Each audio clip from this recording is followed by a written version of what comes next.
language, we still talk about the purpose of a wing. We still talk about something evolving for a reason, and even if we then correct ourselves, we still have this language. I think that language can sometimes be a problem for thinking about what's actually going on. And I think that revising the language can even temporarily, can sometimes help us deal with theistic ideas or nonsense.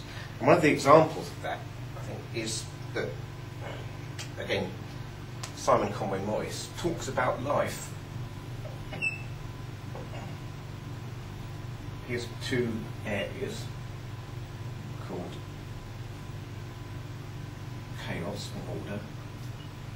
He talks about life walking a tightrope between chaos and order, as if somehow it could fall off and something special is needed to keep it there. And I think there's a better metaphor, which is